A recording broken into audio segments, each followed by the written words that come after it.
അങ്ങനെ വിഷമിച്ചുകൊണ്ടിരുന്ന ജീവിക്കാൻ പറ്റുമോ? ഇല്ല. അപ്പം ഞാൻ വിഷമത്തെ ഒരു മുറിക്കകത്തിട്ട് പൂട്ടിയിട്ടിട്ട് പറഞ്ഞു, കുറച്ച് കഴിയുമ്പോൾ വന്ന് തുറന്നുവിടാം, ഇപ്പോൾ എനിക്ക് അതിനുള്ള സമയമല്ല, മാറ്റി വെച്ചിട്ട് ഞാനിവിടെ വന്നിരിക്കുന്നത്. കുറച്ച് കഴിയുമ്പോൾ ആ വീട്ടിലൊക്കെ പോയി സ്വസ്ഥമാകുമ്പോൾ പതുക്കെ ഒന്ന് തുറന്നു വിടും. കുറച്ച് നേരം അതിലങ്ങ് ഇരിക്കും, കുറച്ച് പാട്ട് കേൾക്കും, വീണ്ടും ഞാൻ പൂട്ടി വെച്ചിട്ട് ഞാൻ വീണ്ടും എൻ്റെ ജോലിക്ക് പോകും. Feel the pain.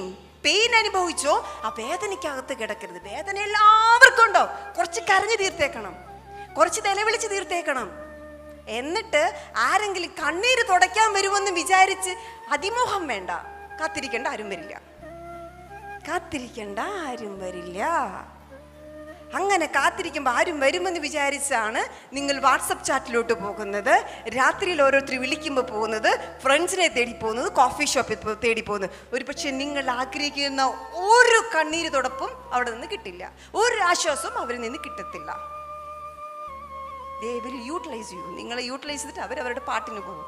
കണ്ണീര് തുടയ്ക്കേണ്ടത് നിങ്ങളുടെ ഡ്യൂട്ടിയാണ്.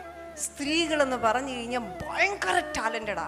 സ്ത്രീകൾക്കാണ് 30-ലധികം ക്വാളിറ്റീസ് ഉള്ളത്. മൾട്ടി ടാസ്കാ.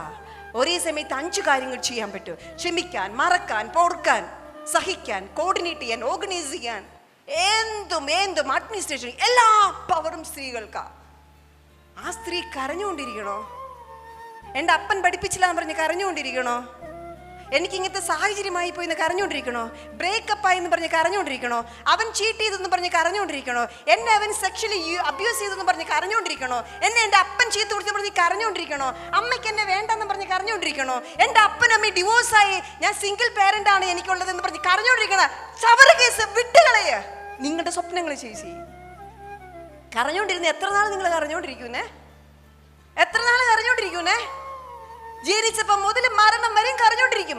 കരയാൻ ഒരുപാട് കാരണങ്ങൾ നമ്മുടെ ജീവിതത്തിലുണ്ട്, പക്ഷേ സന്തോഷിക്കാൻ ആ കാരണങ്ങളില്ലാത്ത. കണ്ടുപിടിക്ക്. കരയാൻ വേണ്ടി കാരണങ്ങൾ നോക്കുമ്പോൾ എപ്പോഴും അത് തന്നെ ഉണ്ടാവുള്ളൂ. എനിക്ക് സങ്കടം വന്നു, വിഷമം വന്നു, കരഞ്ഞു, എല്ലാം ചെയ്തു. പിന്നെ ഞാൻ സന്തോഷിക്കാൻ കണ്ടുപിടിക്കാൻ നോക്കി. അപ്പോഴും ഞാൻ ദൈവത്തോട് പറഞ്ഞു, ദൈവമേ, എഡ്യൂക്കേഷൻ ഇല്ല, നല്ലൊരു പ്രൊഫഷൻ ഇല്ല, പണമില്ല, എനിക്ക് ഈ 3 കാര്യം സാധിക്കണം. എന്താ? ഞാൻ പ്രിപ്പയർ ചെയ്തുകൊണ്ടിരുന്നു, എനിക്ക് ആഗ്രഹിച്ചുകൊണ്ടിരുന്നു, പ്ലാൻ ചെയ്തു, ചില കാര്യങ്ങളൊക്കെ എഴുതിയിട്ടു, ചില കാര്യങ്ങൾ മനസ്സിൽ വരുന്ന കുറിച്ചിട്ടു, തന്നെ പ്രസംഗിക്കുന്നതായിട്ട് ചിന്തിച്ചു, ഞാൻ തന്നെ ചാരിറ്റി ചെയ്യുന്നതായിട്ട് ചിന്തിച്ചു. ഞാൻ പ്രിപ്പയർ, കാരണം എനിക്ക് എൻ്റെ ഉള്ളിൽ നിന്ന് വന്നതാ. ഒരു കാര്യം പഠിച്ചിട്ട് വന്നതല്ല, ജന്മനാ വന്നത്. ഒരു പാഷനാണത്. എനിക്ക് വിട്ടുകൊടുക്കാൻ തയ്യാറല്ല. എൻ്റെ അപ്പൻ അങ്ങനെ ചെയ്തു, അവരെങ്ങനെ ചെയ്തു പറഞ്ഞിട്ട് ഞാൻ വിട്ടുകൊടുക്കത്തില്ല. അപ്പൊ ഞാൻ പറഞ്ഞു, നീ എന്നെ സൃഷ്ടിച്ചിട്ടുണ്ടെങ്കിൽ എനിക്ക് തന്നേ പറ്റുള്ളൂ. അങ്ങനെ പ്രിപ്പയർ ചെയ്ത് കൊണ്ടിരുന്നപ്പോഴാണ് ഇത്